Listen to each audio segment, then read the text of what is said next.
waliozaliwa si kwa damu wala si kwa mapenzi ya mwili wala si kwa mapenzi ya mtu, bali kwa Mungu. Sasa ukirudi katika ule mstari wa 11, natamani utazame katika picha hii, kwa sababu anazungumza habari za Yesu ambaye ni neno. Anasema alikuja kwake, wala walio wake hawakumpokea. Utazame katika picha hii ya kwamba msaada ulikuja kwa mtu ambaye alikuwa anatakiwa kupokea msaada, lakini yule ambaye alikuwa anatakiwa kupokea msaada hakupokea ule msaada, au hakufungua moyo wake kwa ajili ya kupokea msaada. Na kwa sababu hakufungua moyo wake, ule msaada haukuwa msaada kwake. Kwa sababu ukiangalia katika mstari wa 12 anasema, bali wote waliompokea aliwapa uwezo wa kufanyika watoto wa Mungu, ndio wale waliaminio jina lake. Moja kati ya kitu ambacho natamani sana uweze kukiona hapa, mpendwa katika Bwana, ni juu ya namna ambavyo Roho Mtakatifu anapoleta msaada wake kwako, lakini akiwa anahitaji utayari wa moyo wako. Alafu anakuta moyo wako haujawa katika hali ambayo angetaka iwe, na ule msaada unarudi, au wewe upate ule msaada kama inavyotakiwa. Si kwa sababu hakutaka upate ule msaada, lakini ni kwa sababu ya namna alivyoukuta moyo wako. Hapa anasema alikuja kwake, wala walio wake hawakumpokea, bali wote waliompokea aliwapa uwezo wa kufanyika watoto wa Mungu. Kwa hiyo wale waliofungua mioyo yao na kuwa tayari, wale ambao mioyo yao ilikuwa katika hali ya kuweza kupokea, Biblia inasema aliwapa uwezo wa kufanyika watoto wa Mungu, ndio wale waliaminio jina lake. Kichwa kidogo kinachosema jihadhari na vita iliyopo juu ya moyo, kuzuia msaada wa Roho Mtakatifu. Kwa sababu ule msaada unapokuja, kuna hali ambayo Roho Mtakatifu anatazama kwanza moyo. Jana na juzi nimekuonyesha pia kwenye ile mistari ya kutoka kwenye kitabu cha Yohana Mtakatifu katika ile sura ya 14. Ukisoma angalau kuanzia mstari wa 15, 16, unasogea mpaka 17. Tukuze kidogo sana. Mahali ambapo Yesu anazungumza habari za Roho Mtakatifu msaidizi. Nami nitamwomba Baba, naye atawapa msaidizi mwingine. Kwa anazungumza mtu wa kinanda wa maiki aje tu. Naye atawapa msaidizi mwingine, ndiye Roho wa kweli, ambaye ulimwengu hauwezi kumpokea kwa kuwa haumuoni wala haumtambui, bali ninyi mnamtambua, maana anakaa kwenu, naye atakuwa ndani yenu. Kuna hali ya usaidizi wa Roho Mtakatifu anapokuja kwa ajili ya kuja kusaidia. Anazo nguvu za kusaidia, lakini kuna mahali anahitaji ushirika wa yule ambaye anasaidiwa katika saa ile. Naomba twende kwenye Matendo ya Mitume sura ya 3. Matendo ya Mitume, taratibu tukiwa tunasogea namna hiyo itakusaidia. Kitabu cha Matendo ya Mitume sura ya 3. Angalia pale. Hapa wanaita mahubiri ya pili ya Petro, mara baada ya yale mahubiri ya kwenye sura ya pili ambayo watu zaidi ya 3,000 walikuwa wameokoka pale. Katika mstari wa kwanza neno la Bwana linasema hivi: basi Petro na Yohana walikuwa wakikwea pamoja kwenda hekaluni saa ya kusali saa 9, na mtu mmoja aliyekuwa kiwete toka tumboni mwa mamaye alichukuliwa na watu, ambaye walimweka kila siku katika mlango wa hekalu uitwao Mzuri, ili aombe sadaka kwa watu waingiao ndani ya hekalu. Katika mstari wa 3 anasema, mtu huyu akiwaona Petro na Yohana wakiingia, aliomba apewe sadaka. Katika mstari wa 4 tazama pale, na Petro akimkazia macho pamoja na Yohana akasema, tutazame sisi. Katika mstari wa 5 anasema, akawaangalia akitaraji kupata kitu kwao. Mara baada ya ule mstari wa 5 ndio tunaona mstari wa 6. Sasa unaona Roho Mtakatifu amempa ruhusa Petro ya kusema maneno haya, ambapo sasa ndani ya hayo maneno ambayo anayasema ndiko nguvu za Mungu zinaachiliwa. Nilichotaka ukione ni ndani ya mstari wa 6 anasema, lakini Petro akasema, mimi sina fedha wala dhahabu, lakini nilicho nacho ndicho nikupacho. Anampaje? Anampa namna hii, kwa jina la Yesu Kristo wa Nazareti, simama uende. Na mbele tunaona kulikuwa kuna nguvu zimeshika vifundo vya miguu yake. Alipomsaidia hatua ya imani ya kumshika mkono na kumnyanyua, Biblia inasema mara nyayo zake na vifundo vya miguu yake vikatiwa nguvu. Rudi nyuma, kabla ya mstari wa 6, kulikuwa kuna hatua ya kuuandaa moyo. Unaandaliwa moyo wa nani? Unaandaliwa moyo wa mpokeaji, ambayo ukisoma Biblia inaonyesha alikuwa na umri zaidi ya miaka 40. Kama unasoma huko mbele, alikuwa na umri wa zaidi ya miaka 40. Kuna namna fulani moyo wake huko. Sasa uamsho umeshakuja. Roho Mtakatifu amekuja ile siku ya Pentecost. Tayari mabadiliko yametokea.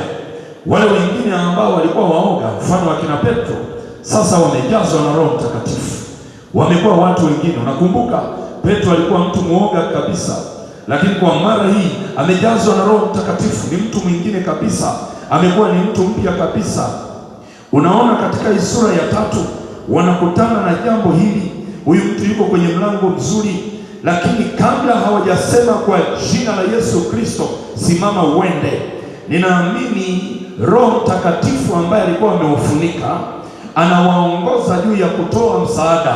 Ni kama anawaambia, ndio nimewafunika na nguvu zangu, ndio mko katika kipindi cha uamsho, lakini matumizi ya upako juu ya kuwasaidia watu yana nidhamu yake.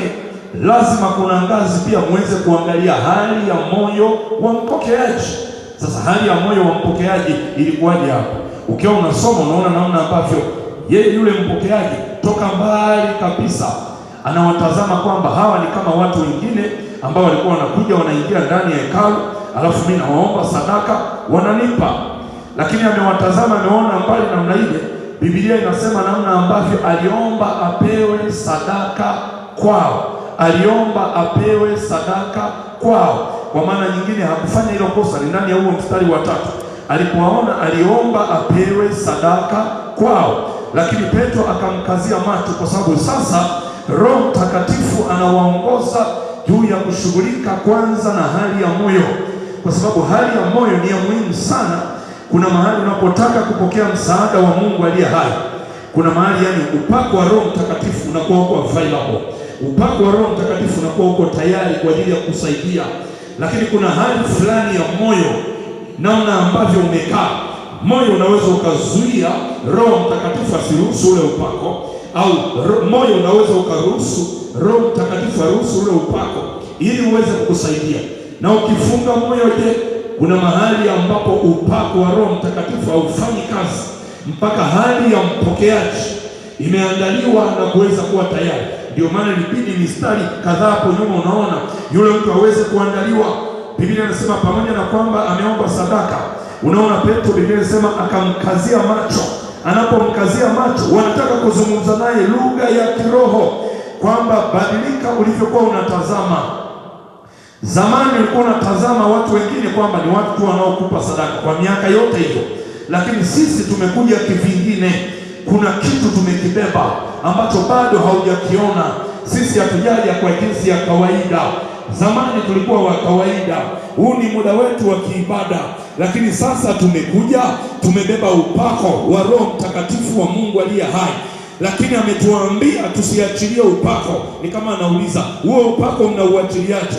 Ni kama wanajibu pale, upako tunauachilia kwa maneno, tukitumia jina la Yesu, ule upako unashuka lakini hatutaruhusu ule upako kwanza mpaka kwanza moyo wako umetengenezeka.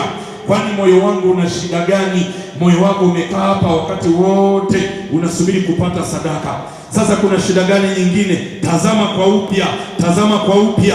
Kuna kitu tutakupa zaidi ya sadaka. Ndio maana baadaye unaona namna ambavyo amezungumza naye pale. Baadaye anasema mimi sina fedha wala dhahabu ambayo unategemea kila siku, lakini nilicho nacho ndicho nikupacho. Na hapa unaona katika mstari wa 5, wakati amebadilika sasa hali ya moyo wake. Angalia mstari wa 5. Biblia inasema katika mstari wa 5, akawaangalia akitaraji kupata kitu kwao. Huku kutaraji kupata kitu kwao sio kutaraji kupata fedha tena, hapana. Sio kutaraji kupata fedha wala dhahabu kama alivyokuwa naomba sadaka kwa hao watu. Hapa anaposema akitaraji kupata kitu kwao, ni moyo sasa umebadilika, uko tayari kwa ajili ya kupokea upako kutoka kwao. Ule upako sasa ndio unaenda kwenda kumsaidia kwenye eneo la miguu yake. Mstari wa 6, Roho Mtakatifu akawaambia, tayari moyo sasa umeshabadilika. Unaweza ukafanya, unaweza ukatamka jina la Yesu. Ndio anasema kwa jina la Yesu Kristo simama uende, na nguvu za Mungu zikaenda kwenye miguu yake kwa ajili ya kwenda kumsaidia. Nilichotaka ukione hapo ni hali ya moyo kwanza, hali ya moyo, hali ya moyo, hali ya moyo, hali ya moyo, kwa sababu moyo unawindwa. Kuna mahali ukisoma hii mstari hapa, ngoja nikuonyeshe huu mstari hapa hapa kwenye hii sura ya 3. Tuende kwenye mstari wa 16. Hapo hapo mstari wa 16. Mstari wa 16. Nitaka uone nafasi mbili. Moja, nafasi ya mtumishi ambaye amebeba msaada kwa ajili ya huyu mtu, lakini pia nafasi ya pili ni nafasi ya mpokeaji ambaye anasaidiwa kutoka kwenye upako ulio kwa mtumishi. Vyote viwili vinahusika. Angalia mstari wa 16. Anasema hivi, na kwa imani katika jina lake. Hii ni imani ya mtumishi ambayo ni imani ya kina Petro waliotamka jina la Yesu. Yaani kwa imani katika jina lake, jina la Yesu. Anasema jina lake limemtia nguvu huyu ninayemwona na kumjua. Baada ya kuishia pale, ukiendelea mbele, anaanza kutaja aina ya pili ya imani. Anasema na imani ile iliyo kwake yeye imempatia huyu uzima huu mkamilifu mbele yenu ninyi nyote. Ni imani mbili zimeunganika, moja kutoka kwa mtumishi, ya pili kutoka kwa huyu ambaye anapokea. Kwa mtumishi ilikuwepo tayari analo jina la Yesu na upako juu yake. Kutoka kwa huyu anayepokea, imani yake ilikuwa bado kwenye kupokea vitu hata katikati ya upako. Kwa hiyo ilibidi wakati wamefika, Roho Mtakatifu awazuie kwanza kuachilia ule upako, kwa sababu ule upako inawezekana usingefanya kazi, na huyu mtu inawezekana angeanza kusema wale watumishi hawana upako, kama vile ambavyo wakati mwingine mtu anaweza akasema namna hii kwamba nimeombewa, nimezunguka kwa watumishi wengi, sijapata msaada. Sasa ndio tunakutana na watu namna hii. Unakutana na mtu anaanza kutajia, nimeenda kwa mtumishi fulani na mtumishi fulani, nimeombewa, bado sijapata msaada. Wakati mwingine Roho Mtakatifu toa anaposema, anasema shida haiko kwa watumishi, shida iko kwake. Kwa nini? Kwa sababu ya hali ya moyo. Kwa hiyo unaanza kumsaidia taratibu juu ya namna ya kugeuka, kwa sababu yeye anapokuja kwako anaamini ya kwamba huko ndiye atapata msaada.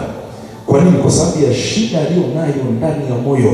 Ninachokuonyesha hapa ni himizo kwanza na kuangalia hali ya moyo unayokuwa nayo katika kipindi cha siku za mwisho. Moja kati ya vita ambayo ni ya muhimu sana kuangalia ni vita ya wakati ambao Mungu analeta msaada kwako, lakini vita ya moyo. Vita ya moyo ni muhimu sana kuweza kuangalia jambo. Nitakuonyesha baadhi ya mistari hapa itakayokusaidia. Jina la Bwana libarikiwe sana. Nasema jina la Bwana libarikiwe. Kanisa, jina la Bwana libarikiwe. Nilikuwa namwombea mtu mmoja ambaye alikuwa na shida, amekaa nayo mwaka mzima. Alipopata msaada, tulipomwombea tu, baadaye amekutana na wenzake kule kanisani wanakosali. Wenzake wanamwambia, mbona una nuru usoni, umebadilika, sio kama ulivyokuwa mara ya kwanza. akawaeleza jinsi Mungu alivyomsaidia. Rafiki yake mwingine mwenye shida kama hiyo hiyo, sasa huko kwao walikuwa wana semina ambayo wanaifanya, na walikuwa pia wana mtumishi ambaye yuko hapo kanisani anahudumia. Huyo mwenzake akasema, kama ni hivyo na wewe niunganishe na huyo mtumishi. Yeye nimeshazunguka kwa watumishi wengi, maana ndio wengi wanafanya hivi siku hizi. Yeye hawezi kujiangalia moyoni kwamba mimi na hali ya namna gani, lakini atakachokuwa anatazama, nitaenda hapa, nitaenda hapa, nitaenda hapa, nitaenda hapa. Lakini kuna vita ya hali ya ndani kwanza ya moyo, ya juu ya namna ya upokeaji. Akapiga simu yule mtu anasema, tafadhali naomba nimpe namba zako. Nilipouliza taarifa baadaye, kumbe ameshaombewa tena na mtumishi ambaye wako naye kanisani. Na yule mtumishi amemwambia neno kabisa kwamba una shida mahali fulani na mahali fulani, Mungu anaenda kukufungua. Sasa ikiwa bado anaendelea, anataka kuhama kuja kwangu namna hiyo. Nikasema umenisaidia kunipa hiyo taarifa. Maana yake huyu hata anapokimbia namna hiyo anahangaika. Kuna shida pia ndani yake ambayo anatakiwa kusaidiwa, ni hali ya moyo kibinafsi kwanza. Nikaona Roho Mtakatifu amenizuia kusema naye. Sasa kitu ambacho natamani uweze kwanza kukiona hapa, hii vita inapokuja, vita ya moyo, itaanza kuzuia kwanza kupokea neno la Mungu linalokuja na msaada kwako. Fungue kile kitabu cha Timotheo wa pili sura ya 4 ule mstari wa 3. Twende kwanza taratibu hapa. Timotheo wa pili sura ya 4 ule mstari wa 3 na mstari wa 4. Timotheo wa pili, na ufungue pale. Timotheo wa pili sura ya 4 mstari wa 3. Neno la Mungu linasema hivi: maana utakuja wakati watakapoyakataa mafundisho yenye uzima, ila kwa kuzifuata nia zao wenyewe, wakijipatia walimu makundi, kwa kuwa wana masikio ya utafiti. Alafu anasema nao watajiepusha wasisikie yaliyo kweli, na kuzigeukia hadithi za uongo. Ukirudi kwenye mstari wa 3 anasema maana utakuja wakati watakapoyakataa mafundisho. Mimi ninachotaka ukione kwamba anaposema utakuja wakati watakapoyakataa mafundisho, kuna aina ya nyakati ambazo zinakuja na aina fulani ya msukumo wa aina fulani ya roho, kwa sababu mafundisho yanakuja ili yapenye ndani ya moyo kwa ajili ya kuja kuleta msaada kwa mtu kwenye maisha yake.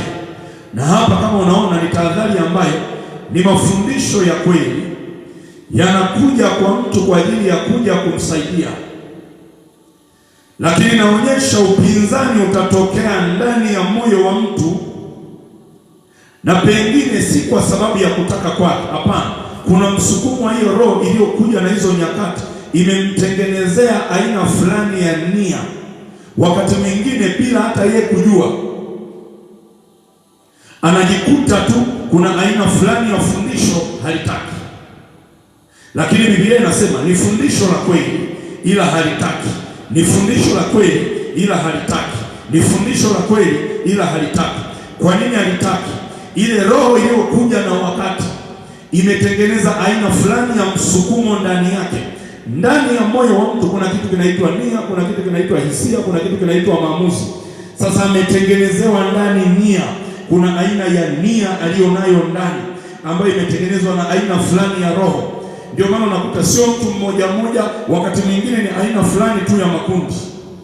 Shetani anapokuwa anaweka msukumo, anaweza akaweka msukumo kwenye aina fulani ya kundi la watu kwa muda mrefu. Kwa hiyo unakuta watu wanakataa aina fulani ya fundisho bila kujua wanatokikataa, kwa sababu ni fundisho la kweli linalosukumwa na roho wa kweli bila wao kujua. Na kwa sababu fundisho haliji peke yake, linaletwa na roho wa kweli, lakini litaletwa na watumishi wa kweli. Sasa mfano kwenye makundi, maana yake litaletwa na mtumishi wa kweli, labda ambaye ni mwalimu, amebeba fundisho la aina fulani ambalo Mungu anataka watu walipokee kwa wakati huu, na wakilipokea fundisho watapata msaada kutokea kwenye hilo fundisho ambalo limeletwa kwa wakati huu. Adui ambacho anakifanya kwao, anaweka ile nia ya kukataa fundisho ili wasije wakapata msaada kutokea kwenye hilo fundisho. Kwa nini nasema namna hii? Kwa sababu vita iliyopo sasa hivi ni kuzuia watu. Hapa umeona anachokisema. Mmoja anafanya watu wawe katika hali ya kuchagua aina ya makundi au aina ya walimu kwa sababu ya aina ya ujumbe ambao mtu ameubeba. Lakini vita yake unaona ni vita ya mtu kwenye moyo ili asipokee ujumbe ambao Mungu ameukusudia. Kwa nini? Kwa sababu akipokea ule ujumbe atapata msaada ambao Roho Mtakatifu alikuwa anataka upate katika hicho kipindi. Twende kwenye kitabu cha Matendo ya Mitume uone kidogo. Matendo ya Mitume, Matendo ya Mitume sura ya 16 mstari wa 13. Kitabu cha Matendo ya Mitume sura ya 16, naomba uangalie ule mstari wa 13, mstari wa 13. Unajua jambo nalo kuonyesha hapa ni namna ambavyo Roho Mtakatifu anaweza kukusaidia unapotaka msaada wake, kwa sababu kwenye kitabu cha Zaburi ya 107 mstari wa 19 na mstari wa 20 anasema wakamlilia Bwana katika dhiki zao, alafu anasema hulituma neno lake. Kuna jambo natamani tuweze kwenda kuomba mbele za Mungu aliye hai. Hulituma neno lake, huwaokoa, huwaondoa katika maangamizi yao. Kwa hiyo watu wanapokuwa wanamlilia Mungu, Mungu atatuma neno kwa ajili ya maisha yao. Anapotuma neno, linaenda linataka nafasi kwenye moyo. Sasa moyo lazima uwe katika hali ya kuweza kupokea. Moja kati ya kitu ambacho Roho Mtakatifu atakifanya ni kukusaidia kuweza kujua ni kitu gani unatakiwa kukifanya, au moyo wako unatakiwa uwe katika hali ya namna gani. Sura ya 16 angalia mstari wa 13, kitabu cha Matendo ya Mitume, tazama pale mara moja, tazama pale mara moja. Anasema hata siku ya Sabato tukatoka nje ya lango tukaenda kando ya mto, ambapo tukadhani ya kuwa pana mahali pa kusali. Anasema tukaketi, tukasema na wanawake waliokutana pale. Kuna wanawake walikuwa wanakusanyika pale. Angalia mstari wa 14. Mwanamke mmoja jina lake Lidia, mwenye kuuza rangi ya zambarau, mwenyeji wa Thiatira, mcha Mungu, anasema akatusikiliza, ambaye moyo wake ulifunguliwa na Bwana ayatunze maneno yaliyonenwa na Paulo. Ayatunze maneno yaliyonenwa na Paulo. Wakati wa safari ya mtumishi wa Mungu Paulo, wakati wanasafiri kwenye moja kati ya mwendo ambao alikuwa anaenda, kwa sababu ukianzia katika ule mstari wa 16 unaona namna ambavyo Roho Mtakatifu alikuwa anawapa makatazo. Kuna eneo anawaambia piteni hapa, kuna eneo anawazuia, kuna eneo anawapa ruhusa.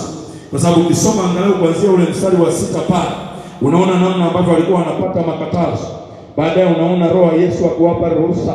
Baadaye unaona walipolala usiku, unaona katika maono wakaona mtu mmoja ng'ambo, anawaambia vuka uje utusaidie, kwa sababu wamebeba msaada, lakini wameenda hatua. Ndipo tunapoenda katika mstari wa 16, anasema mara baada ya lile kusanyiko la wale wanawake wakakutana na mwanamke mmoja aliyekuwa anaitwa Lidia.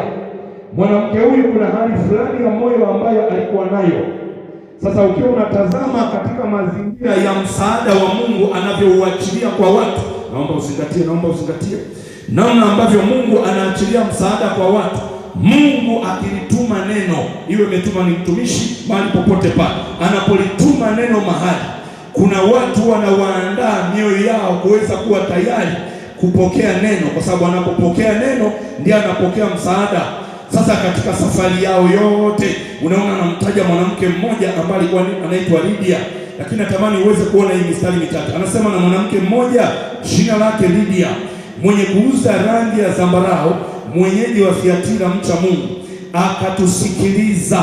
Anasema ambaye moyo wake ulifunguliwa na Bwana ayatunze maneno yaliyonenwa na Paulo. Nachotamani uweze kukiona, moyo wa Lidia ulikuwa umeandaliwa na Mungu Lakini ilipofika saa ya mtumishi wa Mungu Paulo kusema neno la Mungu, aliyemsaidia Lydia kuweza kuwa tayari kulipokea lile neno, inaonyesha ni Roho Mtakatifu alimsaidia moyo wake kuweza kufunguka, kuweza kuwa tayari, kuweza kupokea lile neno, kuweza kulitunza lile neno. Na kama analipokea neno, ndani ya neno la Mungu ambalo limekuja kuna msaada wa Mungu aliye hai, lakini Roho Mtakatifu anahusika juu ya tahadhari ya moyo, na yeye ndiye ambaye amemsaidia juu ya namna ya kupokea msaada kutoka kwa Bwana. Na lazima apokee kwanza neno, kwa sababu neno ndilo ambalo limebeba msaada wa Mungu aliye hai.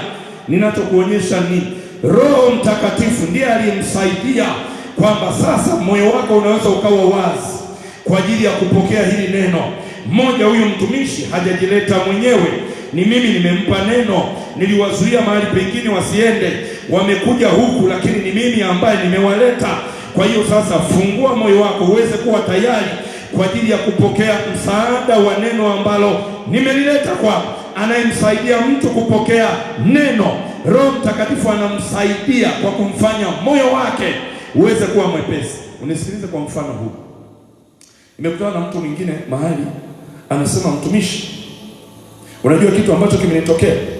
Nimemweleza mtumishi fulani mambo yangu, alafu baada ya muda nimekuta yuko anaeleza mahali fulani. Nikawa nazungumza naye, namwambia, wewe wakati unaenda kwenda kumweleza huyo mtumishi mambo yako, una uhakika ni Mungu alikuongoza?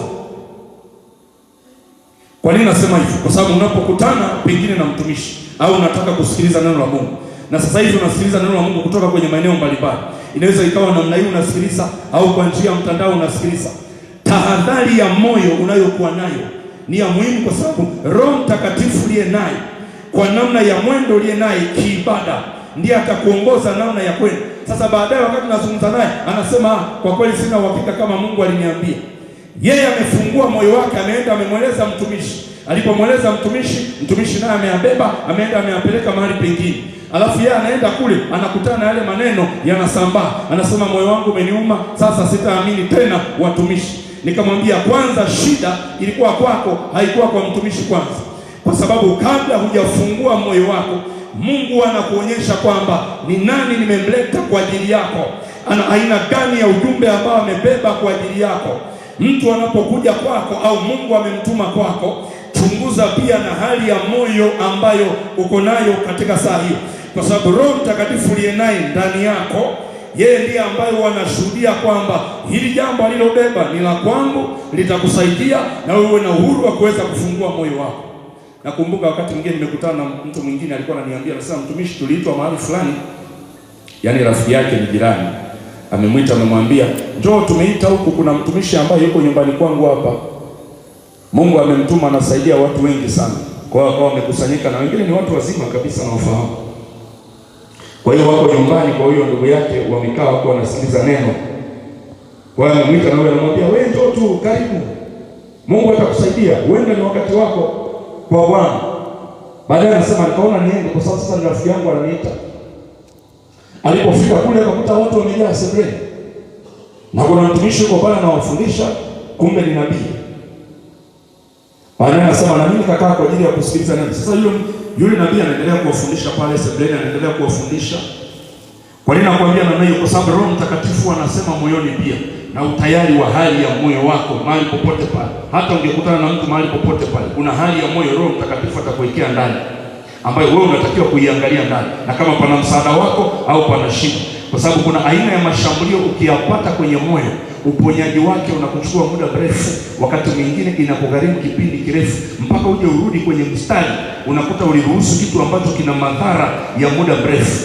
Wakati mwingine kuna madhara ya aina fulani ya mafundisho. Sasa baada ya muda akasema, nikakuta nakosa amani. Akawa anamkonyeza mwenzake, anasema, sasa mimi naondoka, tutaonana, nashukuru kwa ajili ya hii nafasi. Yule mtumishi akamwona kwamba anamwaga mwenzake. Baadaye akasema, wewe mama, unataka kuondoka? Akasema, Mungu amenipa neno lako, kwa hiyo ubaki tu kwanza. Akasema nini? Akasema, wewe mwenyewe, Mungu amenipa neno lako, ubaki hapo. Kwa hiyo akabaki. Baada ya muda yule mtumishi akaingia huko ndani chumbani, alafu akatoka. Baadaye akasema, Mungu ameniongoza nikuombee. Nikuombee tumbo.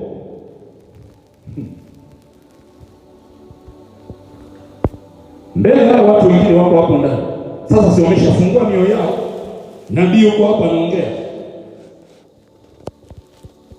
Kwa jinsi ya kawaida wako katikati ya mtu ambaye ameitwa kwa jina la Bwana. Ila mimi ninachozungumza, kuna hali fulani ya moyo wako kuwaka. Unakutana na mtu ambaye amebeba kitu ambacho sio cha kwako, wala Mungu hajaruhusu ufungue moyo wako, usiwe na utayari, kwa sababu kuna vita ya kutafutwa mioyo ya watu. Hao wengine hawajagundua. Huyu ameshtuka, anataka kuondoka, akaambiwa rudi, ndiye ameanza kuambiwa. Baadaye anasema, Mungu ameniambia nikuombee tumbo lako. Kasimama pale, kaanza kumuombea. Na siku hizi watu hawajiulizi mara mbili mara tatu, nasema kwa sababu ni mtumishi, naamini ya kwamba ana neno la Mungu. Alipoanza kumwombea, namuombea, baadaye anasema, mbona ananiombea ananiminya sana tumbo? Mbona mimi sina shida yoyote? Baadaye akasema amen. Sasa utajiuliza jambo gani mbele za mtumishi? Akasema amen. Amemaliza, akasema sasa nakuruhusu. Kumbe kashamaliza kuweka naye vitu vyake. Usiku amelala, Mungu akamletea ndoto. Bila yeye kufikiri kama ni jambo litendeka mchana. Mungu akamletea ndoto kwamba mchana ulipokuwa unaombewa, ile haikuwa mimi. Kuna kitu kingine ulikuwa unawekewa kwenye mwili wako. Unajua shida alianza kwa nani? Akaanza kutokwa na damu mfululizo. Sasa hana ujasiri wa kwenda hata kanisani ambapo anasali, hawezi kukaa muda mrefu, damu zinatoka mfululizo nyingi. Tumekutana wakati huo, anaeleza, anasema, nakumbuka jambo hili limenitokea, maana amekaa nalo karibu miaka 2. Siku ambayo nilianza kupata shida hii, anaeleza siku aliyopata hiyo shida. Na anasema toka wakati huo tumepishana na yule mwenzangu, hatuna ule urafiki wa karibu. Angalia madhara ya kitu alichokipata kwa kufungua moyo mara moja tu ndani ya siku moja. Huyu amekuja anamuombea, amepanda hicho alichokipanda. Hawa wengine amekaa nao, anapanda fundisho.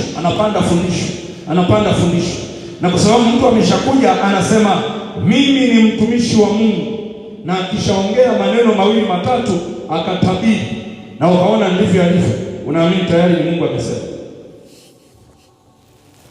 Kumbe anachokitafuta kwanza ni hali ya moyo. Baada amekaa na ile shida kwa muda mrefu, ndio tumekutana naye sasa, natueleza, tukasema ina maana wewe ulikuwa usikia hata moyoni wakati Mungu anaongea na wewe. Ndio baadaye akasema tena, mtumishi, nikueleze kitu nilichokuwa nacho. Mimi nilikuwa ni mtu wa mifungo. Nilikuwa nafunga na kuomba kwa muda mrefu. Toka hicho kipindi hata kuomba siwezi. Wamekuwa ni mtu ambaye ni dhaifu kama muda mrefu na shida ya namna hiyo. Tumekutana naye tukiwa na mke wangu, kwa sababu basi siku fulani tutakuombea. Tulipokutana naye tukamwekea mikono, kadondoka chini, mapepo yametoka. Baadaye tukawa tunaenda mahali pengine kwenye huduma. Zikapita kama siku 2. Tumemwombea leo, kesho zile damu zilikuwa zikati. Kesho akapiga simu, tuko mahali pengine penye huduma. Anasema, mtumishi, zile damu bado zinaendelea. Hata mara baada ya maombi ya jana tukamwambia, Mungu amekufungua, wewe usijali, utakuwa salama. Ikapita hiyo siku, ikapita siku nyingine. Baadaye akasema, naona damu zinatoka kama mabonge. Anaeleza. Siku nyingine iliyofuata akasema, damu zimekata, hazitoki tena. Hivi mpaka leo tunapokuambia ni mzima kabisa, anaendelea vizuri. Yesu amemfungua, anasonga mbele. Jina la Bwana libarikiwe sana. Wapendwa, jina la Bwana libarikiwe. Nasema jina la Bwana libarikiwe. Nasema jina la Bwana libarikiwe. Siwasikii, nasema tena jina la Bwana libarikiwe. Tutaomba pia ndani ya wiki, jina la Bwana libarikiwe. Hata kama mtu ana udhaifu, Yesu atamfungua. Jina la Bwana libarikiwe. Lakini na kuonyesha madhara ambayo yanaweza yakatokea Usiwe na ile hali ya upesi ya kuweza tu kufungua moyo mahali popote maadamu umefika, kwa sababu kuna hali ya vita ya moyo. Hali ya vita ya moyo katika siku za mwisho, kinachotafutwa ni hali ya moyo wako. Na tutamani pia ndani ya jioni ya leo tuweze kwenda mbele za Mungu kuomba msaada wa Roho Mtakatifu na kutusaidia. Yako maeneo mengine, unajua kwa nini mtu anaweza kukataa fundisho la kweli? Si kwa sababu hapendi fundisho, ila ni kwa sababu moyo wake unawinda. Kwa hiyo unaona kuna watu wametengenezwa wa aina fulani hivi. Kuna aina ya mafundisho wao hawataki kusikia kabisa. Juzi nilikuwa nakwambia, yaani kuna aina ya mafundisho ndio anayataka. Hayo mafundisho atayafuata kila mahali yanakotaka. Yatakuja mafundisho ya uzima atakataa. Si kwa sababu anapenda hivyo. Hapana. Kuna aina ya msukumo, aina fulani ya roho nyuma inayofanya kazi na kumtengeneza kwenye hali ya namna hii. Na kwa sababu ya aina ya mazingira pia tulionayo ya muda mrefu ambao unakuta watu wanapita kwenye shida mbalimbali, kwa hiyo moyo unatengenezwa katika hali ya namna fulani. Ataenda kwa Mungu kama vile kwa mganga. Sisi tumeenda sehemu nyingine. Yaani mtu kuna kitu fulani anataka, yeye anachojua, mimi nikienda nihudumiwe mambo yangu, tuna mahitaji yangu. Kwa Mungu anaenda kama hospitali. Hudumia hali ya maisha yake na roho yake, mahusiano yake na Mungu. Hicho hataki. Anachotaka aende kwa Mungu kama hospitali. Mungu akimpa kitu fulani apokee, baadaye arudi. Mungu anamwambia basi naomba tuwe na mahusiano na wewe, tujijenge vizuri kiibada, mimi na wewe. Hilo hataki. Anachotaka aende kwa Mungu aombe, alafu aondoke. Aende kwa Mungu aombe, alafu aondoke. Maisha namna hii katika siku za mwisho ni hatari. Na ndio wengi wako namna hiyo. Ukizungumza kidogo habari ya maisha ya mtu na Mungu, wanakuwa wakali. Hawataka kabisa kusikia. Wao utasikia wakati mwingine wanasema huyo mwacheni bwana, tafuteni mtu mwingine. Kwa nini? Kwa sababu kuna aina fulani ya vita kwenye mioyo ya watu. Kuna kitu kinatafutwa tunachokitamani katika Roho Mtakatifu. Mungu atusaidie kwenye hatua ya kila mmoja anavyotembea na Mungu aliye hai. Tamani tuende mbele za Bwana kwa ajili ya jambo hili. Na pia yako madhara ambayo unaona yanatokea kwa sababu ya aina ya mwendo. Leo sikuwa katika hali ya kufundisha na kuhimiza juu ya hali ya jambo la kuombea. Ni muhimu unaelewa hilo jambo pia. Tunapoenda mbele za Mungu, ombea hali ya moyo wako kurudi kwenye kiu ya mahusiano yako na Mungu aliye hai. Unaenda mahali pengine hata unahimiza juu ya hali ya usomaji wa neno. Watu wako mbali kabisa na hilo jambo. Usomaji wa neno wataka. Mambo ya maombi wataka. Wakienda kwenye maombi, ni yale maombi ambayo wanataka maombi ya pamoja ambayo ni kwa ajili ya kufungua watu. Kwa nini? Kwa sababu watu wako kwenye hali ya vifungo, lakini pia wako kwenye hali ya uhitaji wa mambo yao ya kawaida. Mahusiano hapana. Kwa hiyo hata ungezungumza juu ya masuala ya mahusiano yao na Roho Mtakatifu, watu wako mbali kabisa. Wanachohitaji kupata msaada kwenye mazingira ya kawaida ya maisha yao, alafu waendelee na mambo mengine. Tunapoenda mbele za Mungu ni kutaka msaada wa Mungu kutujengea hali ya kuwa na moyo wa kutaka mahusiano na yeye, lakini pia na tahadhari juu ya vita iliyoko katika siku za mwisho, juu ya hali ya mioyo jinsi ilivyo, kwa sababu ya vita ambayo tunakutana nayo. Jina la Bwana libarikiwe sana.